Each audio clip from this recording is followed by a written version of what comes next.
Dr. Elaine Richardson. Yes, ma'am. How are you? Miss Claytee White. I'm doing well today. Thank Wonderful. you. Welcome to Las Vegas. Thank you for having me. Oh, yes. It was a little chilly, but I'm loving my visit. Good. Wonderful. So I read your book, and I was so scared. I mean, I had to stop and remind myself that she's okay. She wrote this book later. Yes. Tell me about that fear as you started this kind of life on the streets at 13. What was it like? I didn't have enough sense to be afraid. I think I got more afraid after I got out of the life. I couldn't believe some of the things that I did, some of the places that I hung out in, the amount of drugs that I ingested, the many cars that I jumped out of, the many times that I got choked or stabbed or, you know, whatever happened to me. I just, when I look back on it, that's why I truly know that God has a purpose for my life. Oh, yeah. That's how I feel about it. That's how I look at it, is that I was not allowed to die for a reason. And I'm very glad of that. Me too now. How did you prevent your daughters from following that lifestyle? I used to tell my daughters, because where we lived in Cleveland, there were a lot of girls that worked in the area on the street in my neighborhood. And that was seen as you were really at the lowest of your low. If you are working in a family area, residential area like that, where people are living and kids are walking by and you're flagging cars, that's really seen, looked down upon. And when I first got into street life, I wasn't at that stage. I thought I was better than people who did that because I wasn't on drugs then. But by the time that I had lived through all of that and was going back to Cleveland State University, my children and I would be walking down the street or in the car or, going to wherever we were going. And I started to tell my kids about the girls who were out there, the women that were out there. And I used to just say stuff, and they were young. And I used to say, I used to be out there like them. And they didn't really know what I was talking about. And I just used to say, don't laugh at people. When you see people out there, because you don't know how they got out there. And you don't know that's somebody's sister, that might be somebody's mother, somebody's daughter. Don't laugh at them. And so they wouldn't laugh, but they would always just say, there's another one, Mom, there's another one, They would point them out to me as we were riding. And then when they got older, I started telling them stories of things that happened to me. And one of my daughters, when she was in middle school, she brought her friends over, a couple of her friends over one day. And she was like, Ma, can you tell us one of your whole stories? Wow. Because I used to tell her stories and they would say, your mother is the bomb. You did this and you did that. And, oh, your stories are so good. When you going to write a book? They actually encouraged me to write my book. Great. Because they were like, your life is a movie. And they would tell my daughter that your mom is so cool. Your mom went through all that and now she's a professor. And so it kind of gave me, it kind of built up my courage to tell my story. Because when I first got into the academy, I was kind of hiding. Of course. I was hiding, didn't want people to know. Especially when I was going to Cleveland State, I didn't want people to be able to connect the dots to me as someone who had been on the streets. Wow. So now, how do you share in the classroom? Do you use it as a teaching method? Is that important? I don't know if it's a method, but I, especially in education, a lot of times you're working with young, naive people who have not lived in an urban environment or an impoverished environment and only know stereotypes about what to expect of the people. And so I have students sometimes, say things like, well, if their parents don't care about reading, we're not going to be able to teach them how to read. or if their parents don't care about education, it's going to be hard for us to teach them, you know. And a lot of people want to go back to like the communities that they came from to teach. And I tell them, you know, like if you want to be a part of the change, you have to understand the whole situation that's out here. You know, you're getting your degree at an urban local university where there are communities around here of people who are suffering. And I'm from a community like that. I said, and my parents, my mother went, I tell people, my mother went to the 6th grade, my father went to the 11th grade, but they always wanted me to get an education. My mother taught my brother and I how to read before we went to kindergarten. She taught us all she could. She took us as far as she could take us with her 6th grade education. And so I try to tell them, don't, you know, the person standing in front of you is a former addict. I'm a survivor of teenage sex trafficking. I didn't even know that's what you called it. They just called us hoes. I didn't realize that I had been manipulated. I didn't realize that I was being exploited. And so when I shared that with people, they tend to respect, you know, what I'm telling them, because I'm not telling you something I heard about or just something that I studied. I'm telling you something that I lived. Yes. And I get a lot of students who come back to me years later, especially after the George Floyd murder. People were emailing me and calling me saying, I'm so glad I had your class, Dr. E. It was the best class that I've had at OSU. It was the best. I'm so glad the way that you made us learn about, you know, these things that are happening now, and I'm prepared to talk to my students about them because of the way that you talk to us. So, you know, and I, you know, I feel like God let me live for whoever He puts in my path, he or she, the however you understand the universe or the higher power. But I believe that God put people in my path for a reason, and everybody's not gonna be in my path. Exactly. Some people are gonna come into my path and say, she's not for me. And that's okay. Yes. Because I'm here for who God let me live to be here for. Good.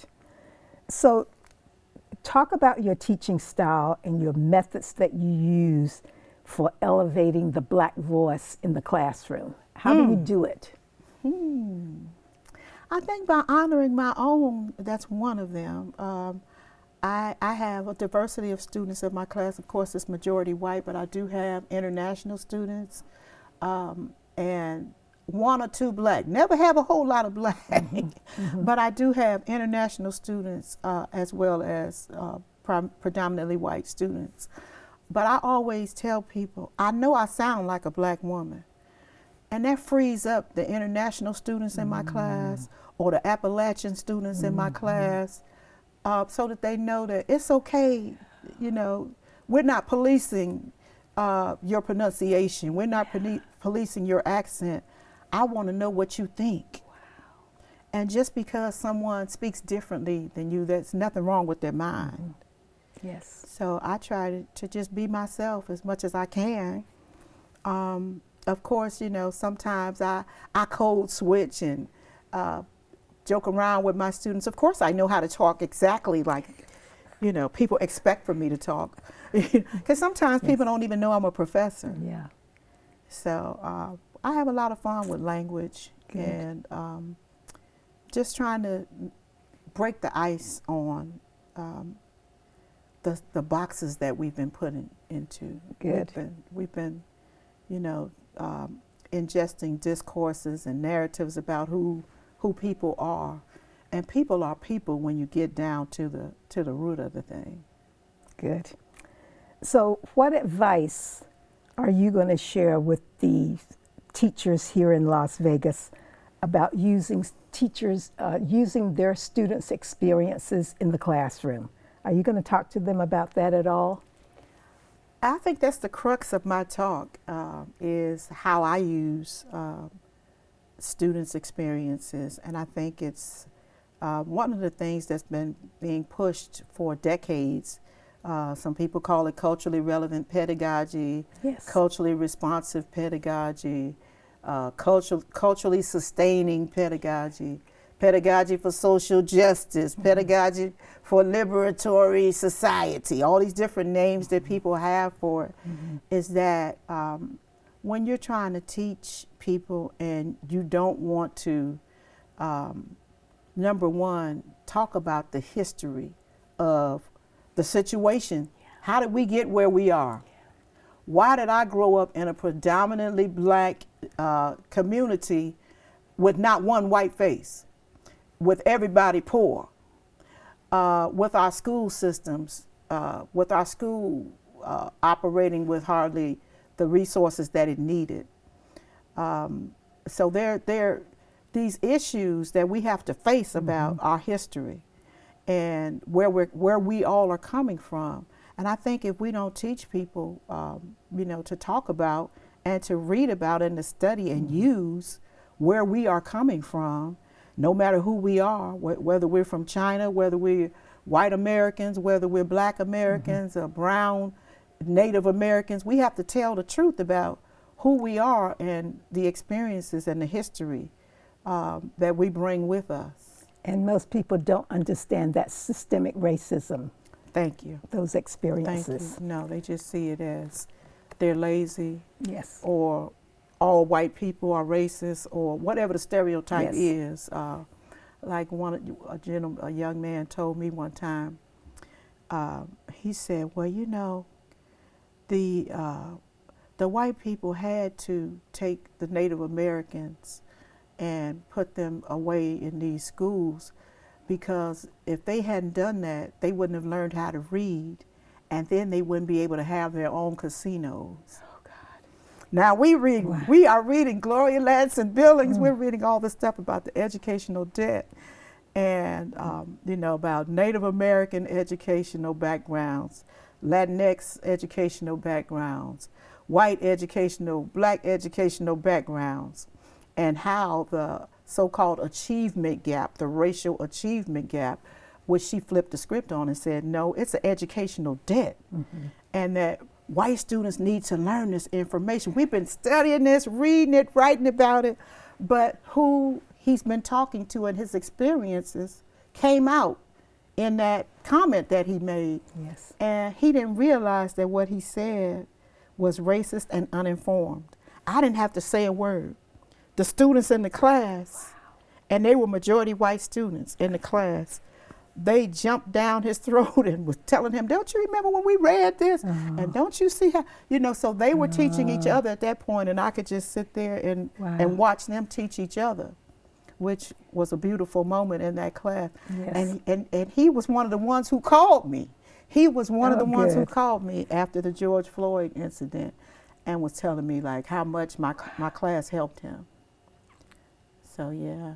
How does that feel when a student does that? That's the best part of being an educator, I think, is when your students can tell you how much you've invested in them and who they are. Because it's a growing process. Yes. It's a journey. Because I'm still on a journey. We're all still on a journey. We don't know everything. Exactly. But the more we live and we're open, if we're open to learning, I think we'll have greater and greater insight as we continue to want to learn from each other.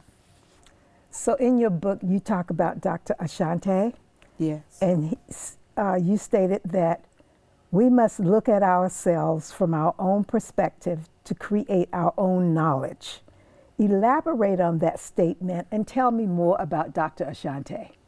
Dr. Molefi Asante? Yes. I was very heavily into Afrocentricity when I wrote my dissertation. And so he was one of the main founding scholars of Afrocentricity. And he actually came to Cleveland State University when I was an undergraduate student. And one of the questions that he was asked was something similar to what you just pointed out, what you just asked about. And he said that we have to center Black people in Afrocentricity. We have to, he wouldn't even say Black, he would say African descended people. Okay. That we have to center African descended people and always look at the agency of those people. So you're always looking for the ways that they are making meaning, the ways that they are surviving, the experiences that they have. And that's what he meant by that, that you have to put their perspective at the center because it's been peripheralized, it's been marginalized. Yes. And so we can't continue to look at ourselves through a Eurocentric lens. We have to look at ourselves through our own histories and through our own culture. And of course you can do comparative. You know, he always said, what he said at Cleveland State and things that I've read since then, he said that we always have to, as African descended people, we always have to have two sets of notes. What you need to learn to pass the test and what you really know about yourself of why this test is not what it should be. So I've tried to always think about that, like what is it that needs to be, who is empowered by this knowledge I'm receiving, and who's disempowered by this knowledge.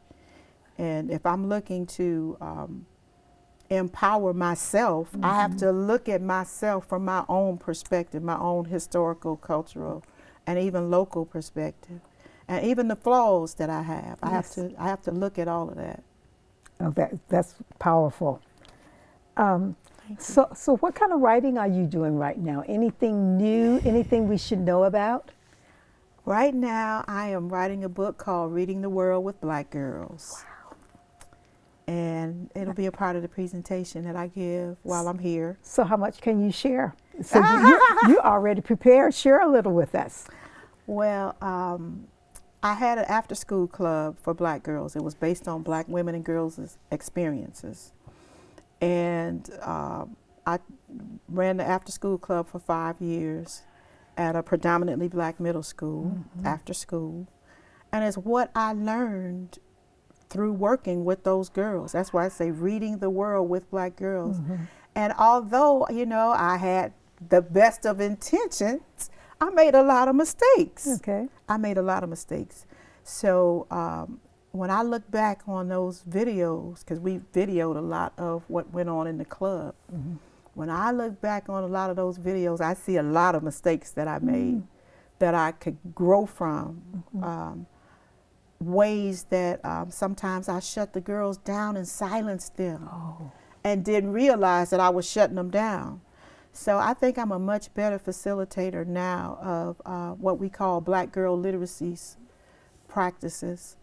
And like I said, I'm continually on a journey. But the book is about my journey of learning how to be a better Black community literacies advocate through working with those girls, what I learned from them, what their mothers taught me, and just even the context of the school, like ways that the school could be more positioned to receive the girls as they are rather than put them in boxes. Who are the bad girls? Who are the girls who are just here for the pizza? You know, stuff like that. The girls I should put out. They would tell me the girls I should, because we had our meetings in the school library, and it was like a centralized location in the school. So people would be walking by as we were watching a Nicki Minaj video or whatever it was that we were critiquing or watching that day. And people would see the girls and not understand that they are talking about what we're doing, but they're talking about it amongst themselves. I see. So sometimes, you know, people are expecting the girls to be like in a school, you know, position. But the whole point of the club was to make it a space that was pro-Black girls. And I messed up on that a lot of times, but for the most part, I tried to make it a Black space. But what I found out is that white supremacy was deep down in me. It was in all of us. That's correct. We've all been indoctrinated into white supremacy. And so some of the things that I share in the book is about how the girls called me out. I'm teaching them how to read the world with Black girls, and they're reading me. So there were some things that I learned from working with those little 11, 12, and 13-year-old girls. I love it. So when are we going to get that book? Hopefully I'll be done with the manuscript before the end of December. Good. So I don't know, maybe a year after. Good. Please let us know. We want to read that. Thank you. So throughout this book, give me the name of this book that we're talking about. It is PhD to PhD. The first PhD stands for Po Ho on Dope. That's the way in the black community that I came from that we silenced the R so that there's no R. Exactly. It was not whore. It's Po Ho. You too poor for the R. You too poor for the R. But Po Ho on Dope to PhD, how education saved my life. Yes. And I wanted to use a provocative title like that because I felt like if I would have tried to clean it up, the very audience that I want to read the book is not going to read it. So I tried to write the book in the voices of the community that I came from. And when I was writing the book, actually, I went back to Cleveland and I just rode through a lot of the places where, you know, things happened in the street life at that time, and it made me relive and rethink. It was really a cathartic process. I cried a lot when I wrote this book. I cried for people who died. Yes. I cried for people who are still living, but they, you know, aren't doing as well as they could have. And I cried for my younger self and a lot of other people. Yes. So do you want to talk about that neighborhood at all, just a bit? I grew up on East 68th and Cedar in the lower east side of Cleveland. One street over from where I grew up, Carl Stokes and his brother Lewis Stokes. Carl Stokes was the first mayor, the first black mayor of a major city, and his brother Lewis Stokes became a congressman. So I always tell people, even though we came from the middle of the hood, great things have come from our hood. But I didn't know it when I was, you know, going through what I was going through. But it was a very impoverished community. But a lot of good people lived in that community. Even though we were poor, they were always, at that time I would call them the nosy old ladies who sat on their porch and say, "Get on down the street, girl, I'm gonna tell your mama." You know, that old school community type parenting that people used to do back in the day. So there were always people out there rooting for us to get our educations and to become something. But there was a lot of suffering in the neighborhood too. A lot of alcoholism, a lot of drug addiction, a lot of crime for people who had to hustle to make a living. I'm not making an excuse, I'm just saying what some people did, but there were also a lot of hardworking people who had jobs. So that was kind of like, I would say, a common type of hood in Cleveland at that time. Poor community in Cleveland. Wow. So through all of the things that you went through in the book, the ups, the downs, the joys, the sadness, you were powerful. There was always power in your evolution. Thank you. And you always came back to music. Yes. Yes. Once you came out of something that I thought was so horrible, but you always went back to music. Tell me about the strength that you got from music. And then could you just sing a little bit? Well, my dad was a trumpet player. And my dad was born in 1907, so I'm kind of telling you how old I am based on, even though my father was a much older man when I was born. He was born in 1907 in Newport News, Virginia. Yes. And he felt like his trumpet was going to take him farther than being a bellhop or working in the shipyards in Newport News. And so he joined orchestras and bands, and he was in something called Theater Owners Booking Association. So he got a chance to travel a lot of places, and that's how he met my mother in Jamaica. Okay.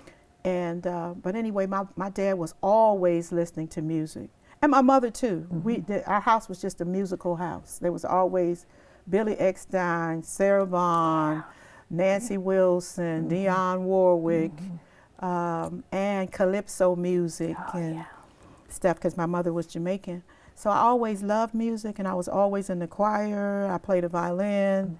I was always in the orchestra.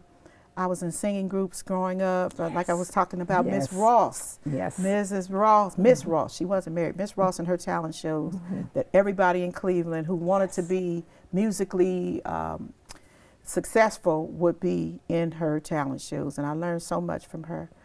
But anyway, I always loved music.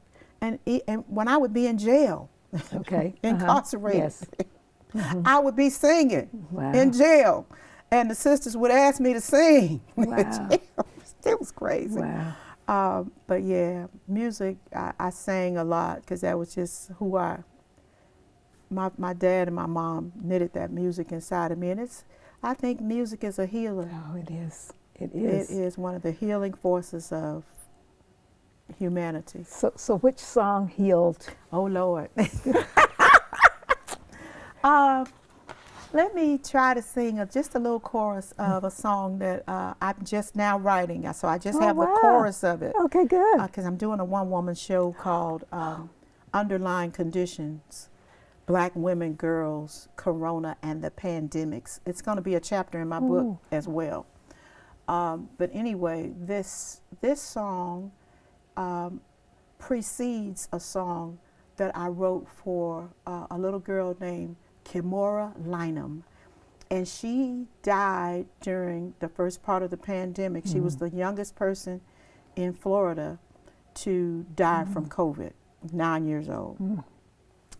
And so the chorus that I sang before I start talking about her, I'll just sing just a little bit of it. Good, thank you. Thank you. I want the world to be better for you, the world to be better for you. I want the world to be better for you, the world to be better for truth. Wow. Amazing voice. Thank you. Thank you so much. Anything else you want to add for our teachers, our students here at UNLV, anything else? Study to show yourself approved. Yes. And don't be afraid to teach from your heart. Oh, thank you so much. You're a powerful lady. Thank you for being here. Thank you so much.